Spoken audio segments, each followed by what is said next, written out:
17 साल के सूर्या की हत्या और अब मुख्य आरोपी असद पुलिस एनकाउंटर में ढेर। लेकिन क्या इस केस की कहानी यहीं खत्म हो गई? आखिर उस दिन ऐसा क्या हुआ था जिसने पूरे इलाके को गुस्से से भर दिया? जानिए इस रिपोर्ट में।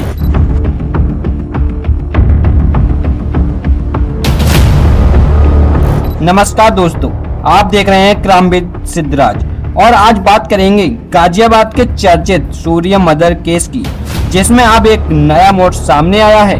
पुलिस के अनुसार सूर्या हत्याकांड के मुख्य आरोपी असद को एक मुठभेड़ के दौरान मार गिराया गया है।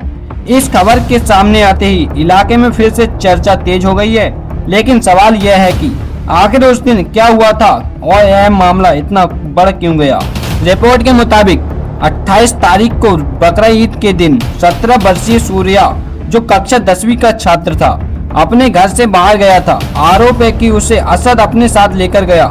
इसके बाद दोनों के बीच किसी बात को लेकर विवाद हुआ और स्थिति अचानक हिंसक हो गई। आरोप है कि सूर्या पर चाकू से कई बार किए गए गंभीर रूप से घायल हालात में उसे अस्पताल पहुंचाया गया, लेकिन डॉक्टर ने उसे बचा नहीं सके। इस घटना के बाद पूरे इलाके में आक्रोश फैल गया। सोशल मीडिया से लेकर सड़कों तक लोग आरोपियों की गिरफ्तारी और कड़ी कार्रवाई की मांग करने लगे। घटना के बाद पुलिस ने आरोपियों की तलाश शुरू की। मुख्य आरोपी असद कथित रूप से फरार चल रहा था। कई दिनों तक लगातार दबिश और तलाश के बाद पुलिस ने उसे रेड किया।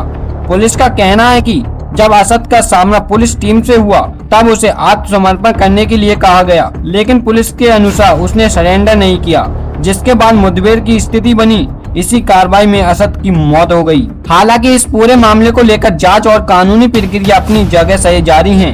पुलिस इन आरोपियों की और घटना से जुड़े सभी पहलुओं की भी जांच कर रही है। अब इस केस में सबसे भावुक प्रतिक्रिया सूर्या के परिवार की तरफ से सामने आई है। बेटे को खो चुकी मां का दर्द कैमरे के सामने साफ दिखाई दिया। उन्होंने कहा कि उन्हें तब तक पूरी तसल्ली नहीं मिलेगी जब तक इस मामले में शामिल सभी लोगों के खिलाफ सख्त कार्रवाई नहीं होती। दिखाई दिया, फिर मुझे तस्वीर तो अभी दिखाई दी नहीं गई है। मुझे तस्वीर, असद की तस्वीर मेरे आंखों के सामने लाई जाए।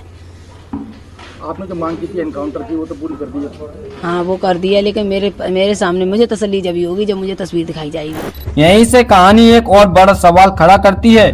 क्या इस मामले में केवल एक आरोपी ही शामिल था? क्या बाकी लोगों की भूमिका भी थी? और आगे पुलिस जांच में कौन से नए खुलासे सामने आ सकते हैं? दोस्तों, यह मामला सिर्फ एक अपराध की कहानी का नहीं, बल्कि एक ऐसे परिवार के दर्द की कहानी है जिसने अपना जवान बेटा खो दिया। फिलहाल पुलिस जांच जारी है और आने वाले दिनों में इस केस से जुड़े कोई और महत्वपूर्ण अपडेट सामने आ सकते हैं। जैसे ही कोई जानकारी आएगी हम आपको सबसे पहले अपडेट कराएंगे। अगर आप ऐसे ही क्राइम अपडेट सबसे पहले देखना चाहते हैं तो वीडियो को लाइक और चैनल को सब्सक्राइब और बेल आइकन जरूर दबाएं। अपनी राय क्या है इसे पूरे मामले पर अपनी प्रतिक्रिया कमेंट सेक्शन में जरूर बताएं। धन्यवाद।